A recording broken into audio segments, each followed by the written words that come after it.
que la paix, dans la mesure du possible, soit sur chacun d'entre vous. Mandat d'arrêt international. Mandat d'arrêt international. Quelle erreur stratégique, monumentale et fondamentale du camp néocolonial, qui, encore une fois, a visiblement quelques coups de retard, pensant naïvement que leur mandat d'arrêt aura une incidence sur ma personne, comme si nous n'avions pas déjà pris, depuis un certain temps, nos précautions dans ce combat géopolitique que nous menons contre les esclaves dociles de la plantation néocoloniale, néolibérale. Alors, il est important déjà de contextualiser la situation, sans quoi personne ne comprendra de quoi il en retourne. Je suis issu d'un pays qui se nomme le Bénin. Pays qui, depuis 2016, a été pris en otage par un prédateur économique absolu, qui dirigeait déjà économiquement le pays depuis très longtemps, car il s'était accaparé toutes les ressources de l'État, pendant que la majorité de la population vivait déjà dans des difficultés. Quand il a accédé au pouvoir, il est rentré dans une démarche de vendetta. N'oubliez pas que lui-même avait subi et vécu un mandat d'arrêt international en octobre 2012 pour tentative de coup d'État contre le président de l'époque, Yahya Boni, d'accord, et tentative d'empoisonnement et d'assassinat contre ce même président. Quand il est arrivé au pouvoir en 2016, Patrice Talon est rentré dans une vendetta politique et dans une accentuation du processus de spoliation des ressources de l'État, de prédation économique absolue, d'injustice sociale qu'il a érigée en religion, d'exclusion systématique de toute force d'opposition des scrutins majeurs aux élections. Au présidentiel, depuis que Talon a pris le pouvoir, il n'a jamais accepté que l'opposition puisse se présenter. C'est très important que l'on puisse quand même le rappeler.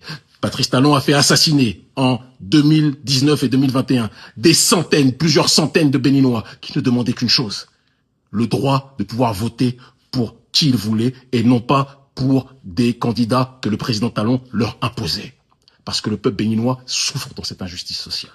Alors Talon, un petit peu comme le dirigeant d'une boîte, c'est d'ailleurs comme ça qu'il fonctionne avec son pays, c'est quelqu'un qui présente une belle vitrine à l'extérieur, pendant qu'à l'intérieur, il persécute ses employés. Un petit peu comme les employés des grandes multinationales occidentales, qui sont souvent des Philippins ou des Africains ou des gens qui vivent dans une précarité extrême, et à l'extérieur, on vous vend des beaux produits, on vous dit que tout va bien. C'est exactement la même chose avec le Bénin. Il ne vit pas et il ne considère pas, il ne dirige pas le Bénin comme un président qui protège ses concitoyens. Il dirige le Bénin en voyant la population comme ses sujets, d'accord, ses soumis, qui doivent faire ce qu'il dit, se taire, sans quoi ils seront assassinés ou incarcérés en masse, comme c'est le cas depuis sa prise de pouvoir, ou poussés à l'exil. C'est la réalité des faits, et vous et moi le savons. Talon, en plus de tout ce que je viens d'énoncer, a fait récemment un coup d'État constitutionnel. Il a violé la Constitution, même s'il a payé les hautes juridictions pour qu'elles présentent un semblant de légalité à son coup d'État constitutionnel, en créant un Sénat sans référendum composé de gens non élus, qu'il va diriger, soit par un prête-nom, soit directement, et qui lui permettra de diriger comme une sorte d'ayatollah néocolonial, ayatollah de la France-Afrique, à la tête du Bénin. Il dirigera le prochain président et il dirigera l'Assemblée nationale via son poste au Sénat. Il a prolongé le mandat électif de ses pions, sans l'aval de la population. Et il accentue le processus plus que jamais d'injustice sociale en étant désormais dans une logique de, comment dirais-je, d'expression ostentatoire de leur richesse pendant que la majorité de la population vit dans la précarité économique, la précarité sociale et la précarité politique. Il a interdit les manifestations de la population. Plus de manifestations syndicales ne sont autorisées, sauf quelques-unes par exception si elles sont dirigées par des gens du camp Talon. Et vous pensez que quand vous agissez de cette façon, depuis bientôt 10 ans, qu'est-ce qui va se passer au sein de la population? Il y a un proverbe qui dit que celui qui engendre un coup d'État constitutionnel connaîtra en récolte un coup d'État militaire.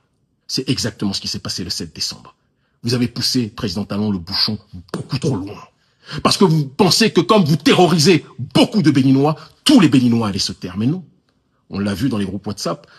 Utilisation record de WhatsApp le matin 7 décembre du coup d'État. La majorité des Béninois pleuraient à chaudes larmes de joie, et vous le savez, du coup d'État qu'il pensait réussir.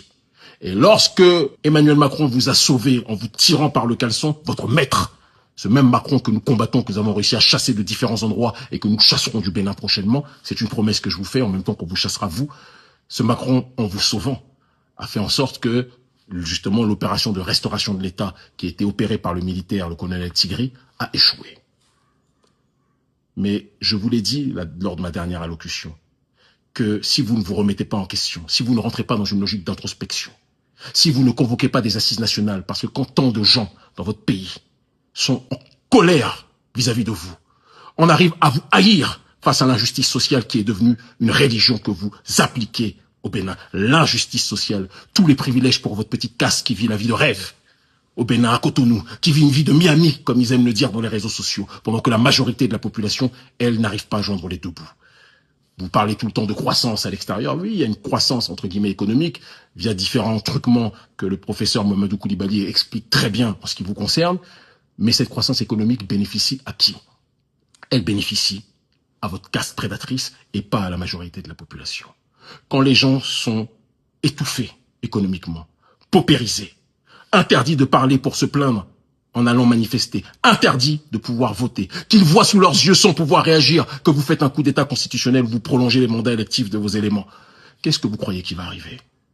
Je le dis et je le répète, ce qui s'est passé, je l'ai félicité, parce que quand quelqu'un fait un coup d'état constitutionnel, je me donne le droit de féliciter ceux qui vont empêcher ce coup d'état constitutionnel. Je le dis avec froideur.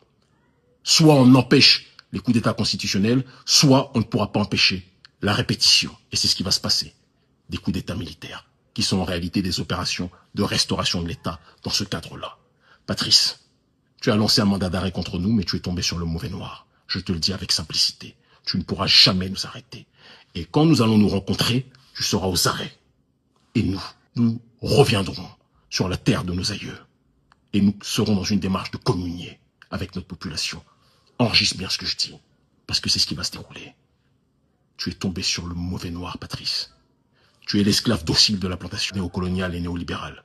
Je suis un des esclaves rebelles de cette plantation néocoloniale, de cette plantation néolibérale. Macron claque des doigts et vous fait ce qu'il veut.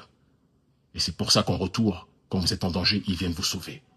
Mais ton maître ne pourra pas te sauver éternellement. C'est une question de souveraineté, Patrice. Nous n'avons aucun maître. Aucun. Si ce n'est Dieu. Ce combat, on va le mener jusqu'au bout. Et vous ne pourrez pas nous stopper.